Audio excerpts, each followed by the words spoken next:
I got him in.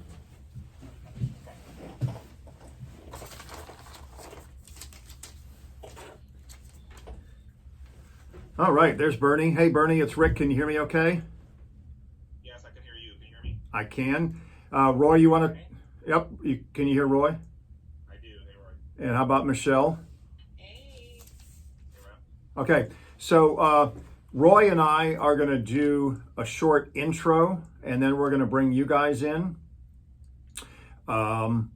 And so if you guys can keep your microphones on mute until you hear us transitioning to bringing you guys in, that way we won't hear you in the background.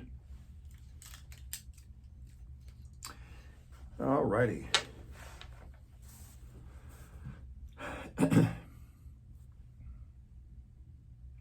Roy, you ready? Yep. All right. Hi, this is Rick Elmhorst along with Roy DeJesus. And Wait, start that again and start talking for a little bit right now and just wait a few seconds so the camera's set up on you. Okay. Blah, blah, blah. Blah, blah, blah, blah, blah, blah, blah. Hi, this is Rick Elmhorst along with Roy DeJesus. And thank you so much for watching or listening to this edition of To the Point Already. Roy, Monday the 17th is the annual MLK Day celebrations. And of course, we inextricably link MLK and voting rights. And there's this push this year by some of MLK's family members to not really celebrate MLK Day in lieu of really pushing for new voting rights legislation. Yeah, I think we have to clarify here. It's new federal voting rights Yes. legislation. There's been plenty of voting rights or voting laws enacted in the last year or two. So this is a debate that we're willing to have to see which laws should apply and what should be accepted by society as a whole on when it comes to voting. And we've got two guests that we're going to be talking to about that I think are probably going to have a little bit of some contrasting views. First, Michelle Rayner. She's a Democrat with the Florida House of Representatives, District 70, that covers parts of Pinellas, Hillsborough, Manatee, and Sarasota counties. And Bernie Jack, you're both lawyers. And Bernie is running for office for District 66 that is in Pinellas County. Thank you so much for joining us on To the Point Already. Thanks. Thank you. First of all, I think we would all agree that everyone having voting rights and that everyone having sufficient access to voting so that they can actually exercise that voting right is a universal, I would hope, American principle. So the question here is a couple of different things. Should we kind of scale back MLK Day celebrations in lieu of voting for pushing rights? Would anybody actually really do that? And do we need new federal voting rights legislation? With that general question, let's start with Michelle. What do you say? Well, Rick and Roy, thanks so much for having me here. So, Rick, it's interesting that you started off your point that I think that we all can agree. You would think that we all could agree.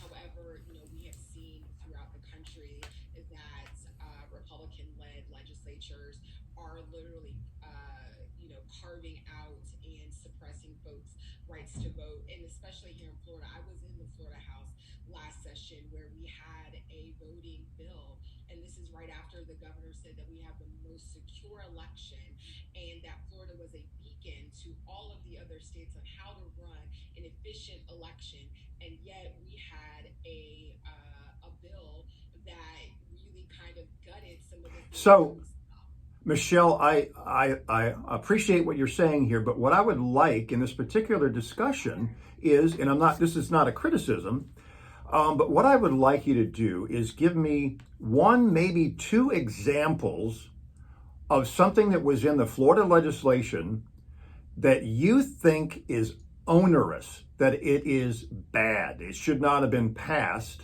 and therefore the federal government needs to get involved? Well, Rick, how long do we have today? Well, that's why I said one or two.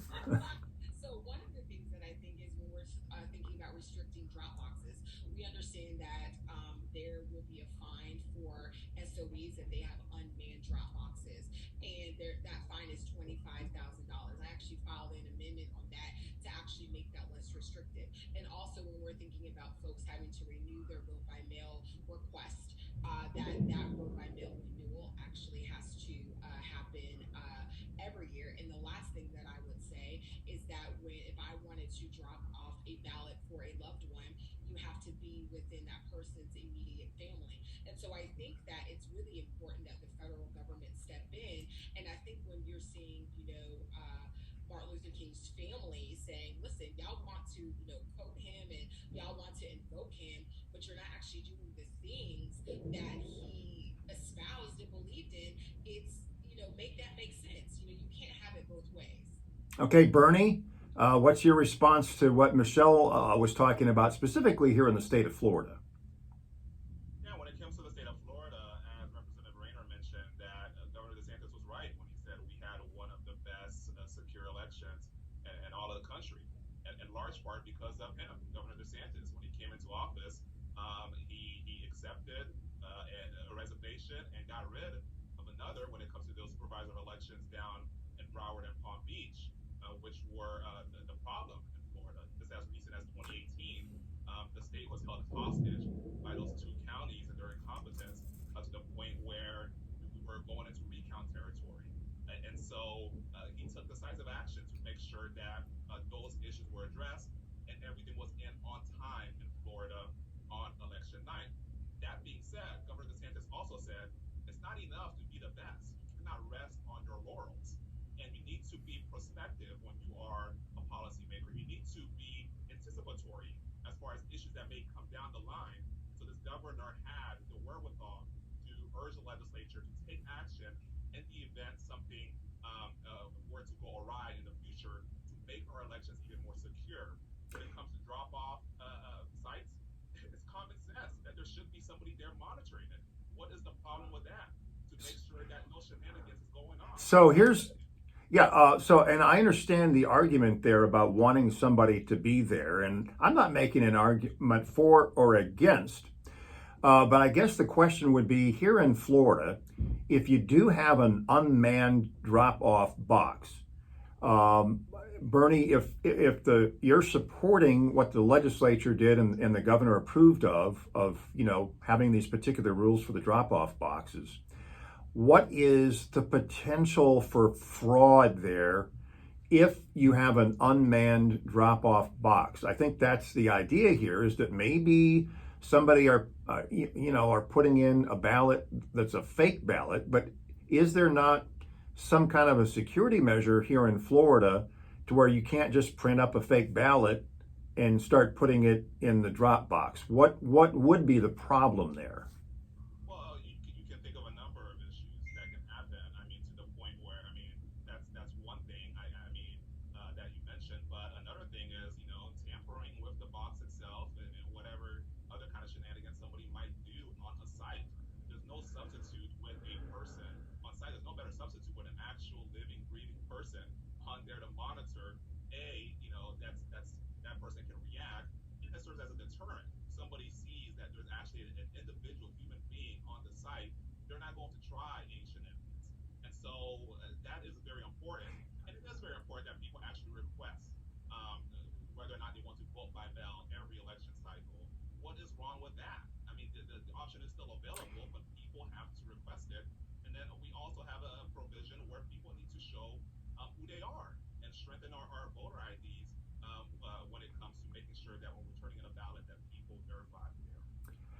So the question is, I guess there's a couple different things here, and one is making sure that the person who fills out the ballot is actually the person that has the authority to do that, and the other one is chain of custody. Did the person who fill out the ballot give it to the right person? Did they take it, or I think that the concern here is about filling out the request for a mail-out ballot every year is people move a lot. I can cite in my own life, I've moved around a lot from house to house, and I change addresses a lot. So I guess the concern would be if you didn't have to request it every year, maybe it's just going out to some random person and they're going to fill it out. But the question is, how many people that just get a ballot that comes to their mailbox and it's not them are going to go ahead and say, yeah, it's not for me, but I'm going to go ahead and fill it out anyway? Have we seen much of that? That's the point. That's the point. There are no receipts. There are no receipts on this. And I think what it comes down to is that we saw last cycle that there were numerous people, black and brown folks, working people who voted in record numbers by mail. And there have been provisions that have been and legislation that's been offered by Democrats when we think about automatic voter registration. When you change your driver's license, that automatically changes the address of the SOE, and then it goes immediately and you get your ballot. And I really kind of want to level set about this legislation that was proposed and that was passed. I believe of the 67 counties in the state of Florida, 66 of the SOEs, Republican and Democrats, did not want this legislation to pass. They felt that this legislation was harmful. They lobbied against it. Some of them were appointed by Governor DeSantis. And so we're telling folks who actually run elections for their business, that's their job, they know we know better than you. To me, I think all of this is based in a fallacy of this big lie that's been purported, the trying to subvert democracy. And I think at this point, it is incumbent for the federal government to step in and to expand voting rights to make sure that everybody can vote. So, I think that goes to your point, Representative Rayner, of this whole conversation of why descendants of Dr. Martin Luther King Jr. and activists in his name are saying we won't want to celebrate Dr. Martin Luther King Day if we don't have the federal voting laws, because they are reacting to how many states and local governments reacted to the 2020 election, and they're reacting in that way because of a supposed big lie. It's not a supposed, it's a big lie. And let me just introduce to the court of law here a letter, not a letter from Dr. King, because he is a whole lot better writer than any of us could be. This is from the Florida Supervisors of Elections, and I'll just read this one paragraph. During and after the 2020 presidential election, the integrity of our democracy has been challenged by misinformation, disinformation, and malinformation that sows discord and undermines trust in America's electoral process. Many of us have been threatened by our fellow citizens who have been led astray by these deceptions. Instead of standing idly by, we ask all candidates and elected officials to tone down the rhetoric and stand up for our democracy. This is a letter written by President Wesley Wilcox, a Republican from Marion County, and undersigned by past President Hillsborough County Supervisor-elector Craig Latimer.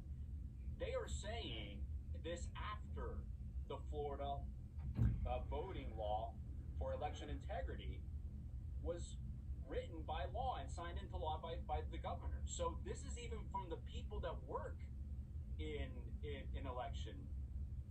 And they say, hey, let's tone it down. Let's not turn this into a fight. okay, I understand that. And I understand the arguments over, whether or not certain provisions are maybe justified in Florida and other states. The people passing these laws call them, voter integrity laws.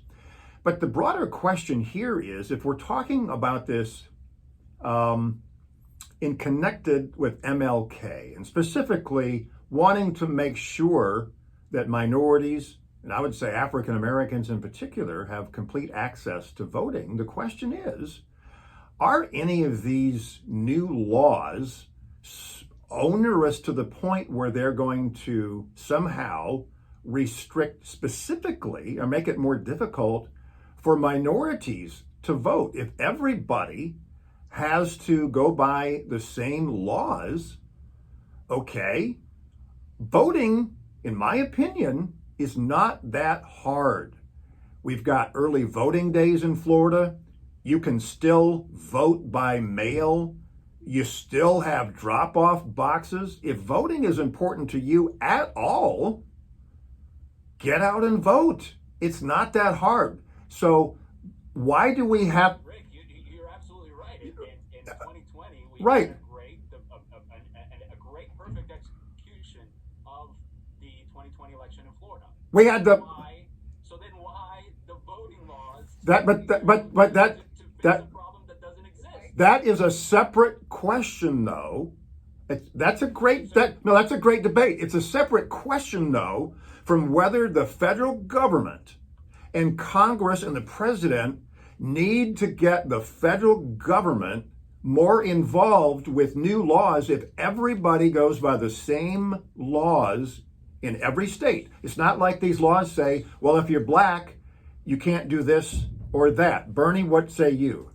You're absolutely right, Rick. I mean, listen, some of the debates and the arguments, calling the measures for election integrity somehow onerous to Black Americans are quite frankly insulting to me as a Black person, as if somehow Black people are incapable of turning in a ballot because somebody happens to stand there to monitor, as if Black people are somehow incapable of requesting a mail-in ballot each time, as if Black people are incapable of showing who they are when they vote.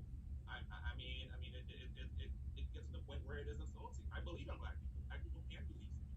I don't see how it prevents folks from doing these type of things. If anything, the one people who have anything to worry about are the people who plan to be elected.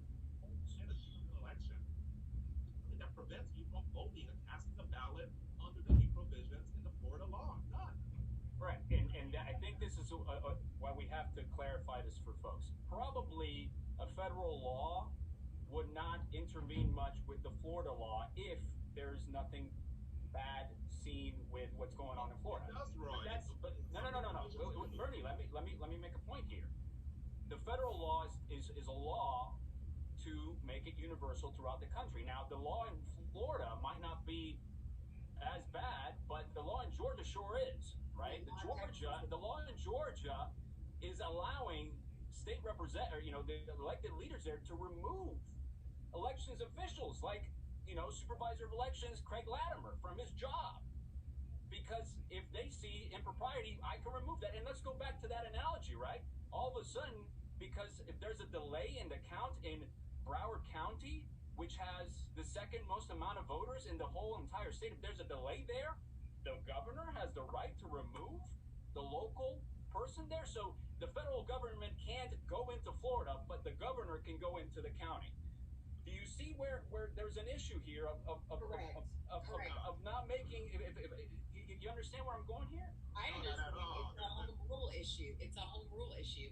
And I think it's just really rich to me that Republicans talk about widespread voter fraud, but when we look at the voter fraud that happened in Florida, it was found in the Republican Party with the sham candidate down in South Florida that ousted JJR. So for me, I think at this point, I have parents who got their right to vote in 1965. My father, a grown Black working tax-paying man, was not able to vote until he was about 25 years old in 1965. So that was not 100 years ago. That was in recent history.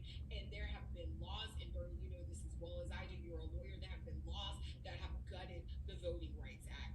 And so at this point in time, all of a sudden we see all of these changes in laws when Black and brown folks come out and they start voting in number, and they vote to get Donald Trump out of office, they vote to get other folks out of office. And it's just so rich to me that we have no issue with this election, and all of a sudden we have to make it. Well, where are the receipts? If you can show me the widespread voter fraud that people are alleging that we had, I would agree. But the voter fraud is in the Republican Party. I guess, Michelle, my point or question here would be, if you're wanting the federal government and lawmakers to pass new laws that interfere in the state's management of their elections, which is traditionally the way it happens, the burden is on your side, and I'm not saying you haven't made the case. I'm just saying the burden is on the advocates of new laws to say why the new laws passed or maybe not passed in the states are onerous, and the federal government needs to get involved. I think it comes down to the laws, especially in states like Georgia and Texas, and also in Florida. They are, I believe, restrictive. I believe that it crosses the constitutional line, and I think that we have to have an adult in the room. If the states don't want to be the adult in the room, then we have to have the federal government. That's what happened in 1965 when we passed the Voting Rights Act. That was because the states weren't doing what they were supposed to do. So Lyndon B. Johnson, he passed and signed into law the Voting Rights Act. I mean, it's literally the same thing. Those laws, though, Michelle, still stand. Some of them do, but some of them have been gutted. Wait, yes. Let's get back to that, right? The 1965 law got gutted after the Shelby decision in 2014 or 2015. It's not the same law, and that's what this federal law is trying to address. To Roy, fix it's also that. it's also not 1965 anymore. You know, No, you're right. And we're in after 2022. 2020, and That's after a lot of 2020, advancements. and after 2020, when we had the best perfect Florida law election, we decided to go ahead and write up a new law to address the 75 voter fraud complaints in the state of Florida in 2020. 75 voter fraud complaints. Hillsborough State Attorney says that there were 4 referrals for election-related crimes over the past decade in Hillsborough County. Let's give Bernie a chance. Wait, let's give Bernie a chance to talk. Again, we have a governor who's not satisfied with the status quo, even if it is going well for us. He wants to make it better.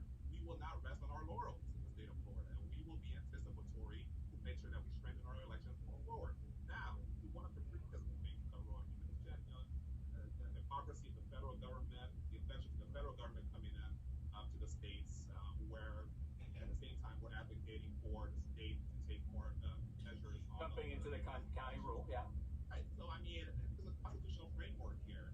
Elections have traditionally, under a constitutional framework, been reserved to the states. That's why states have different election laws on how they run their elections.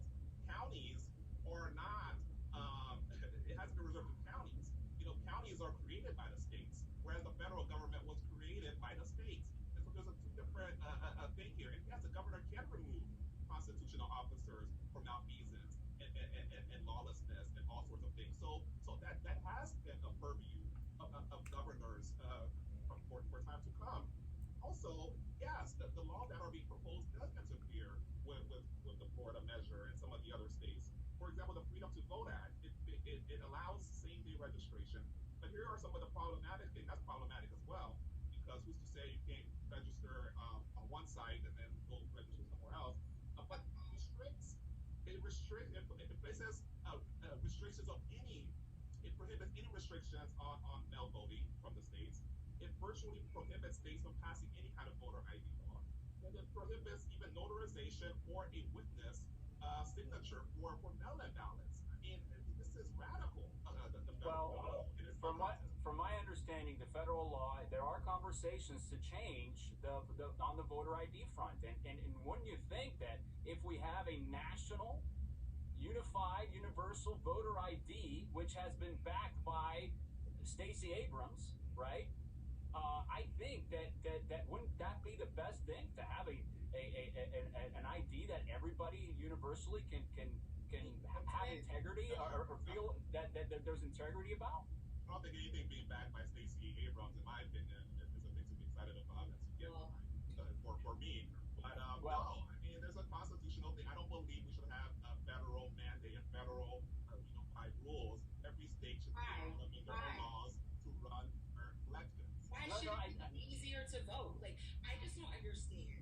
If it makes an election run more efficient, if it is easier for people to vote, if it's we get it done, and there's a standard, everybody knows how we run the election. What is the problem?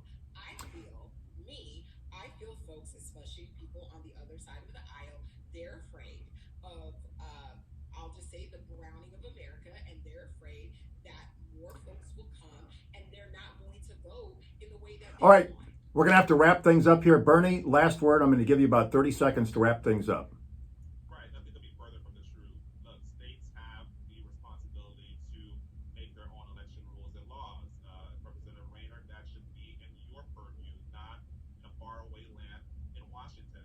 And so when people want to knock places like Florida, Georgia, and Texas, mind you, some of these blue states have more restrictive voting laws. Nobody's putting a light on them. For example, I mean, Connecticut, blue state, has zero early voting. Zero. Delaware has more restrictive mail-in votes than Georgia and Florida, for that matter. And so let's not pretend as if some of these red states are somehow trampling on people's rights to vote. The issue is that we're looking after election integrity, and we want to make sure the wrong people are not voting, meaning people who are ineligible and people who are out to cheat, and make it easy and streamlined for the people who are eligible. All right, Wait, real quick. You bring up a great point, Bernie. You know, if there are new laws in some blue states that would make it harder for red voters to vote, and I totally understand it. But wouldn't it be great that there's a law that federally that would not allow that to happen? And I want to make a parallel here, and I know people are tired of hearing about COVID-19, but you know, this boils down to one side looking at election integrity, right? Saying that we have to eliminate every single indicia of voter fraud. COVID-19, are we ever going to stamp out every single infection of COVID-19? It's likely impossible, right? So I see introducing laws to try to hammer out the 75 voter fraud complaints as one risk as well. I mean, what's the point of trying to find a solution or problem that doesn't exist? All right, Michelle Rayner and Bernie Jock, thanks so much for joining us on To The Point Already. Thank you. All right. You guys you know that? Yeah, great job. Thank you. You have the people on the most two offices. No, this is a great table. Yeah. You know, very respectful. I'm glad that we can get this done in this fashion. Yeah, thank you. It's very good to see you. Take care. Good seeing you as well, Michelle. All right, happy New Year, everyone. Take care. Bye. Okay, so it's just us on the line now, so we can do our wrap up now. Well, very real quick. You got 2 minutes. All right. Hey, actually, I'll do my whole COVID-19 thing for my wrap up, and that way you can cut it early on the other thing. That way, just go. All right, this is the Point Made section of To The Point Already, where Roy and I are wrapping up our thoughts on the podcast point by point. Roy, I'm just going to say this. I'm not going to get into, the debate that was had between Michelle and Bernie and I guess us. But I think it's important that everybody in some way try to celebrate MLK Day, despite any disagreements that we've had over voting rights. Yeah, and you know what? I agree. Dr. King would want us to get to that promised land together. I think that a lot of the reaction is towards a lot of laws that were made after the 2020 election, where by all facts and evidence, the 2020 election went very smoothly, and you know that's the argument to be had. You know, voting rights versus election integrity. And I like to bring up this, relation with COVID-19. There's no way we'll ever get rid of COVID-19 infections, right? No COVID policy is out the door. Let's learn to manage this forward. Having, there is no evidence of thousands of voter fraud cases. So let's try to make laws that make the voting access to as many people as possible. All right.